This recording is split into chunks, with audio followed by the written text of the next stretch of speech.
আকাশবাণী কলকাতা, স্থানীয় সংবাদ পড়ছি ধৃতি সেন শর্মা। বিশেষ খবর হল, মুখ্যমন্ত্রী মমতা ব্যানার্জি বাংলাদেশের সংখ্যালঘু সম্প্রদায়ের ওপর হিংসার ঘটনার অভিযোগের তীব্র নিন্দা করেছেন। সে দেশের বর্তমান পরিস্থিতির প্রেক্ষিতে বেশ কিছু গণমাধ্যমে ভুয়ো তথ্য ও ভিডিও ছড়িয়ে পড়েছে বলেও তাঁর অভিযোগ। এদিকে বিরোধী দলনেতা শুভেন্দু অধিকারী এই অভিযোগ খণ্ডন করেছেন। জল জীবন মিশন প্রকল্পে রাজ্যের 90 লক্ষ বাড়িতে জল পৌঁছেছে কিনা তা খতিয়ে দেখতে সরকার একটি নিরপেক্ষ সংস্থাকে দিয়ে সমীক্ষা করানোর সিদ্ধান্ত নিয়েছে। পুরো এলাকায় আইনের 2টি সংশোধনী গৃহীত। পাহাড়ের 3 পুরসভায় খুব শীঘ্রই নির্বাচন হবে বলে বিধানসভায় আজ রাজ্য সরকার জানিয়েছে। পূর্ব মেদিনীপুরের নন্দীগ্রামে তৃণমূল কংগ্রেস কর্মীর খুনের অভিযোগে পুলিশ একজনকে গ্রেপ্তার করেছে। বাংলা কোচবিহার ট্রফি ও সৈয়দ মুশতাক আলী ট্রফি ক্রিকেটের কোয়ার্টার ফাইনালে। আসছে বিস্তারিত খবরে।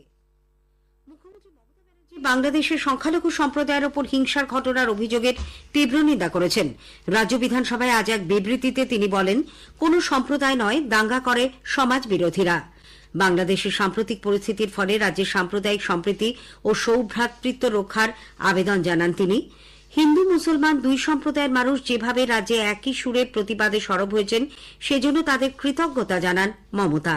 তবে বেশ কিছু গণমাধ্যমে এ সংক্রান্ত ভুয়ো তথ্য এবং ভিডিও ছড়িয়ে পড়েছে বলেও তার অভিযোগ। অনেকগুলো ফেক ভিডিও বাজারে চলছে।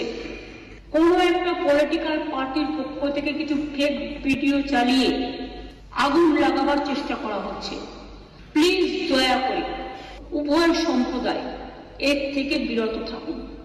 আমরা কেউ কিন্তু কারো পক্ষে নয়, সবাই কিন্তু সবার পক্ষে। এটা মাথায় রাখতে হবে। আমি বারবার বলি, ধর্ম যার যার আপনার, উৎসব কিন্তু সবার।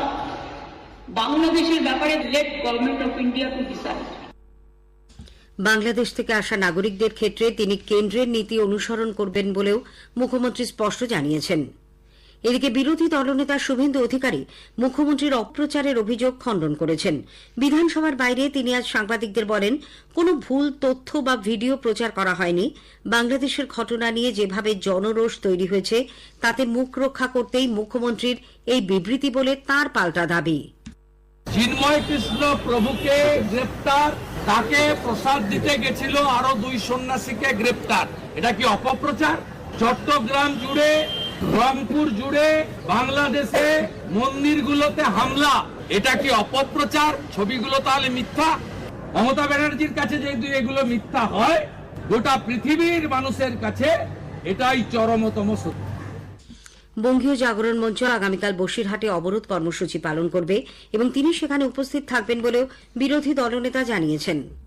এদিকে সাম্প্রতিক সময় বাংলাদেশের সংখ্যালঘুদের উপর হিংসা এবং সাংস্কৃতিক, ধর্মীয় স্থান ও কূটনৈতিক সম্পত্তির ওপর হামলার অভিযোগে বাংলাদেশ সরকার ইতিবাচক পদক্ষেপ নেবে বলে ভারতের বিদেশ সচিব বিক্রম মিস্ত্রি আশা প্রকাশ করেছেন।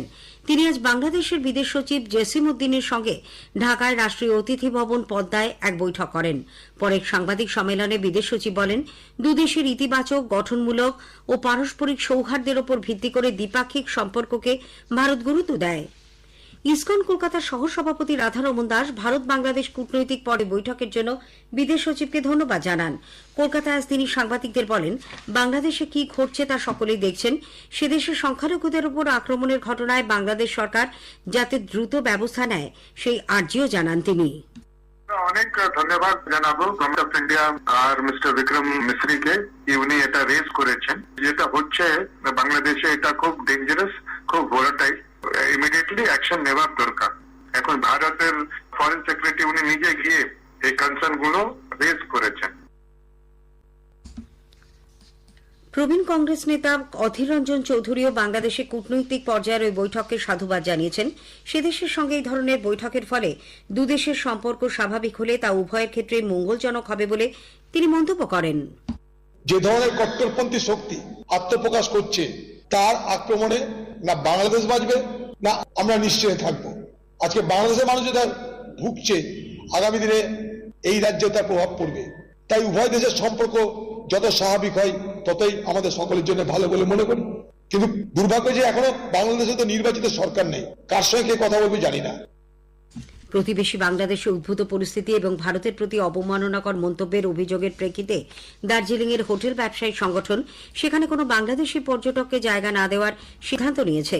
গ্রেটার শিলিগুড়ি হোটেলিয়ার্স ওয়েলফেয়ার অ্যাসোসিয়েশনের তরফে এই নিয়ে ভোটাভুটি হওয়ার পর 90% ভোট বাংলাদেশি পর্যটকদের বিরুদ্ধে গেছে বলে জানানো হয়েছে।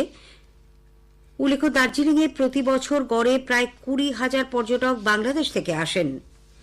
রাজ্যপাল সিভি আনন্দ বোসের আমন্ত্রণে সাড়া দিয়ে মুখ্যমন্ত্রী মমতা ব্যানার্জি আজ সন্ধ্যায় রাজভবনে গিয়ে তার সঙ্গে সৌজন্য সাক্ষাৎ করেন। বেশ কিছুক্ষণ তাদের মধ্যে কথাবার্তা হয়। তবে কি বিষয়ে কথা হয়েছে তা নিয়ে সরকারিভাবে কিছু জানানো হয়নি। মন্ত্রিসভার রদবদল সংক্রান্ত বিষয়ে তাদের মধ্যে কথা হতে পারে বলে মনে করা হচ্ছে। জল জীবন মিশন প্রকল্পে রাজ্যের 90 লক্ষ বাড়িতে জল পৌঁছেছে কিনা তা খতিয়ে দেখতে রাজ্য সরকার একটি নিরপেক্ষ সংস্থাকে দিয়ে সমীক্ষা করানোর সিদ্ধান্ত নিয়েছে।